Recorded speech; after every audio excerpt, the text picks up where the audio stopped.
बिस्मिल्लाहिर्रहमानिर्रहीम। आलमी अमन का नाम पाकिस्तान बन चुका है और मुज़ाकरात का दूसरा दौर शुरू होने वाला है।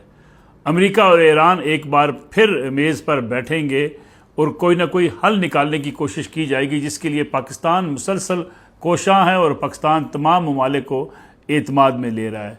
बिलखुसूस अगर बात की जाए अमेरिका और ईरान की कि मुज़ाकरात के पहले दौर के बाद जंग बंदी भी हो गई और दूसरे दौर का आगाज़ हो रहा है, लेकिन इसके साथ साथ बयानात कुछ ऐसे हैं जिससे बज़ाहिर कभी ये लगता है कि शायद ये मुज़ाकरात जो है किसी न किसी तौतुल का शिकार ना हो जाएं, क्योंकि आबनाए हरमज़ बंद करने का ऐलान हुआ। फिर जब आबनाए हरमज़ को ईरान ने खोलने का ऐलान किया तो उसके बाद से अमेरिकी प्रेसिडेंट डोनाल्ड ट्रंप ने उसे खुश आमदीद भी कहा, उसको अप्रिशिएट भी किया, लेकिन उसके बाद जो है ईरान की तरफ से बाज़ जो है वो तेल बरदार जहाज़ों के ऊपर फायरिंग के वाक़यात और अमेरिका की तरफ से आबनाए हरमज़ के जो मुहासरा उन्होंने किया, नाकाबंदी की है, उसकी बुनियाद पर जो इख्तलाफात हुए उससे आबनाए हरमज़ एक बार फिर बंद हो गई। अब मुज़ाकरात में जो है वो हतमी नतीजे तक पहुँचने के लिए रुकावट क्या है? अगर आप इन पूरे मुज़ाकरात को देखें तो आपको दो तीन चीज़ें बड़ी इंपॉर्टेंट नज़र आती हैं। चार ऐसे पॉइंट्स हैं जिन पे बातचीत होना बाकी है। बाकी कुछ चीज़ें तय कर ली गई थी, लेकिन कुछ मामलात ऐसे हैं जो अभी किसी हतमी नतीजे पर दोनों फरीकैन नहीं पहुंच सके। इसलिए अफवाज पाकिस्तान के सरबराह field marshal Syed Asim Munir Iran गए थे। ईरान की लीडरशिप को उन्होंने तमाम उन नुकात पर उनके साथ बातचीत की। फिर अमरीकी हुकाम को आगाह किया गया। वज़ीर-ए-आज़म शहबाज शरीफ साहब भी गए, मिस्र में गए, तुर्की में गए, सऊदी अरब गए, दीगर कतर में गए, दीगर ममालिक का उन्होंने दौरा किया और इन विजिट्स के दौरान काफ़ी चीज़ों को करीब लाने में पाकिस्तान ने एक बड़ा भरपूर किरदार अदा किया। इसलिए आज अगर बात की जा रही है तो पाकिस्तान को बड़ी जो है उनकी कोशिशों को अप्रिशिएट भी किया जा रहा है।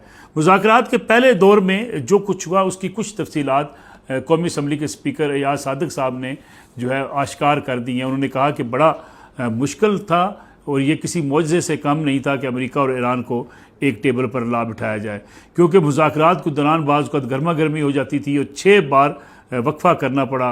कभी फ्रीकैन को जो है वो ठंडा करने के लिए मीटिंग रोकना पड़ी, तो कभी मुज़ाकरात की कामयाबी के लिए इसहाक डार साहब जो कि डिप्टी वज़ीर आज़म भी हैं, वज़ीर ख़ारजा हैं, एक फ़रीक को वो मनाने चले जाते थे, दूसरे फ़रीक को अफवाज पाकिस्तान के सरबराह फील्ड मार्शल सईद आसिम मुनीर मनाने लग जाते थे, ताकि इख्तलाफात जो हैं वो न बढ़ें और मुज़ाकरात किसी सूरत में नाकाम ना हो। या सादिक साहब ने जहाँ पूरी तफसीलात से आगाह किया कि इन मुज़ाकरात में हुआ क्या, वहाँ उन्होंने पाकिस्तान तहरीक इंसाफ को भी ताने देने शुरू कर दिए।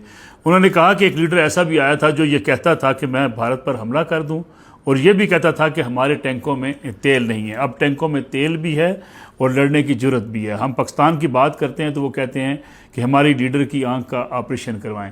बुनियादी तौर पर अगर देखा जाए तो किसी जमात का ये कहना कि हमारे लीडर का इलाज करवाया जाए, इससे जोड़ना या सादिक साहब का बहरहाल ये दुरुस्त बात नहीं है। और दूसरी बात ये कहना कि जनाब इस वक्त ख़ास तौर पर जो मौजूदा हालात हैं, इन हालात में अगरचे कुछ ऐसे जो है नाहंजार किस्म के लोग तनकीद भी करते हैं हुकूमत की कोशिशों के ऊपर, लेकिन उनको नज़रअंदाज करना ही हुकूमत के लिए सबसे बेहतर तरीक़ाकार होना चाहिए। क्योंकि इस वक्त जो पाकिस्तान को ख़ास तौर पर जो मुकाम मिला है, सफारती कामयाबियाँ मिली हैं, इस पे अंदरूनी किसी इख्तलाफात की तरफ हुकूमत को नहीं जाना चाहिए।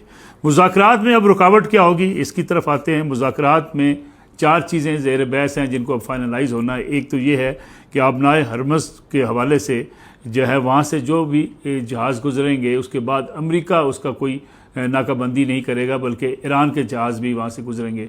ईरान ने आज एतराज़ ही ये किया है कि जनाब बाकी मुल्कों के जहाज़ तो गुजर जाएँ, लेकिन हमारे जहाज़ को ना गुजरने दिया जाए और अमेरिका नाकाबंदी कर ले, ये हमारे लिए काबिल कबूल नहीं है। दूसरा मरला है ईरान के असासों का। जो ईरान के मुंजमद असासे हैं, ईरान उसमें मैक्सिमम रिलीफ चाहता है कि वो जो है सारे वो असासे जो मुंजमद किए गए हैं वो फौरी तौर पे उनको बहाल किया जाए। अमेरिका $6 अरब के असासे बहाल करने पर राज़ी हुआ है। उसको भी कहा गया खुराक के लिए हैं, अद्वियात के लिए हैं, लेकिन ईरान की कोशिश है कि इन मुज़ाकरात में वो ज़्यादा से ज़्यादा 20 अरब तक या $25 अरब तक जो उनके असासे हैं उनको बहाल करवा ले इन मुज़ाकरात के ज़रिए।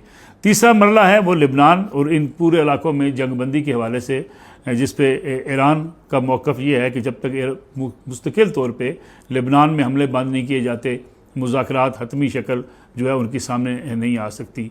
फिर यूरेनियम का मसला है जिस पे ईरान की मुकम्मल कोशिश है कि उनको एक जो है ऐसा जोहरी प्रोग्राम जारी रखने की इजाज़त दी जाए जो ख़ास तौर पे न्यूक्लियर असासों की तरफ ना हो, बल्कि उनके लिए एनर्जी के लिए और उनकी अपनी जो ज़रूरियात हैं गैर जोहरी हथियार वाला जो यूरेनियम है उसको वो इस्तेमाल में ला सकें।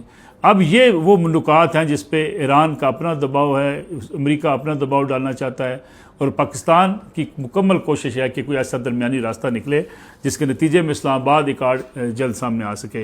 इस्लामाबाद में इस वक्त तैयारियां अरूज पर हैं, डेलीगेशंस पहुंचने वाले हैं। इस्लामाबाद में बड़े बड़े होटल्स, 5 स्टार होटल्स खाली करवा लिए गए हैं, सिक्योरिटी सख्त कर दी गई है और दूसरी तरफ जो है वो मुख्तलिफ जगहों पर सर्च ऑपरेशन भी जारी है ताकि सिक्योरिटी को यकीनी बनाया जा सके। लेकिन अगर देखा जाए इन मुज़ाकरात में जो पाकिस्तान ने अब तक गेन किया है, पाकिस्तान ने बहुत बड़ी कामयाबी ये हासिल कर ली है कि दोनों अफ्रीकैन को पाकिस्तान दूसरी बार टेबल के ऊपर लेकर आ रहा है और मुज़ाकरात जो है वो आमने सामने एक बार फिर शुरू होंगे। माजी में भी पाकिस्तान की कोशिशें रही हैं। बाज़ लोग जो पाकिस्तान की खारजा पॉलिसी की तारीख के हवाले से वाकिफ़ नहीं, उन्हें इस बात का अंदाज़ा नहीं है कि जब खुर्शीद कसूरी साहब वज़ीर ख़ारजा थे उस वक्त भी पाकिस्तान ने कंडोलीज़ा राइस जो हैं, जो कि अमेरिका की तरफ से, उनकी तरफ से जो बातचीत हुई उनके साथ मुज़ाकरात हुए। उसके बाद पाकिस्तान ने ईरान के प्रेसिडेंट के साथ जो है उस तमाम चीज़ों को उनके सामने रखा था कि ताकि उस वक्त भी इनडायरेक्ट जो मुज़ाकरात हो रहे थे उसमें पाकिस्तान का बड़ा किरदार था। गोया पाकिस्तान ने हर दौर के अंदर ईरान और अमेरिका के माबैन जो चपकलिश है इसको हल करवाने के लिए अपना भरपूर किरदार अदा किया है और कोशिशें हमेशा से जारी रखी हैं। अब कुछ लोग ऐसे हैं जो ये समझते हैं जी कि अगर मुज़ाकरात नाकाम हो जाते हैं तो फिर क्या होगा। अब दो सूरतें हैं। पहली सूरत यह है कि अगर मुज़ाकरात कामयाब नहीं भी होते तो पाकिस्तान कामयाब हो चुका है। अगर खुदा न खास्ता किसी सूरत ये मुज़ाकरात नाकामी का शिकार होते हैं तो पाकिस्तान ने तो पूरी दुनिया को बावर करा दिया कि पाकिस्तान अमन के लिए, इस्तेकाम के लिए, डायलाग के लिए तमाम ममालिक को करीब भी ला सकता है, ताकि अमेरिका जैसे मुल्क को और ईरान जैसे मुल्क को दोनों को बिठा भी सकता है। और अमेरिका के आला सतही डेलीगेशन जो है वो भी इस्लामाबाद आए, उनके डिप्टी जो है वो प्रेसिडेंट नायब सदर उनके JD वैंस इस्लामाबाद में आए।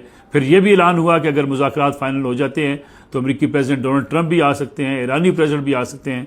गोया इस हाई लेवल तक मुज़ाकरात करवाना पाकिस्तान की एक बड़ी अचीवमेंट है। और अगर खुदा न खास्ता, जिसका बहुत कम इम्कान है, जो लोग ये तनकीद करते हैं जी कि मुज़ाकरात नाकाम हो गए तो क्या होगा, अगर मुज़ाकरात नाकाम भी होते हैं तो पाकिस्तान के इस किरदार को सुनहरी हरूफ में लिखा जाएगा और पाकिस्तान के इस किरदार को ना ईरान जो है वो निगेट कर सकेगा, ना अमेरिका इसको निगेट कर सकेगा। क्योंकि पाकिस्तान ने जिस तरीके से एक भरपूर सफारतकारी की है इसके बारे में अब पूरी दुनिया इस बात की कायल हो चुकी है कि पाकिस्तान ने इस पूरे खित्ते के अमन के लिए एक बड़ा भरपूर किरदार अदा किया है। दूसरी तरफ अगर देखा जाए पाकिस्तान की मुकामी अंदरूनी सियासत की आज मैदान में जलसा हुआ और मैदान में जलसे के बाद भी पाकिस्तान तहरीक इंसाफ के ऊपर ये सवालात उठना शुरू हो गए हैं कि जनाब इमरान खान साहब की रिहाई के लिए जो फोर्स बनाई जानी थी, जो मुल्क गिर एहतजाज होना था, वो कहाँ दब गया है।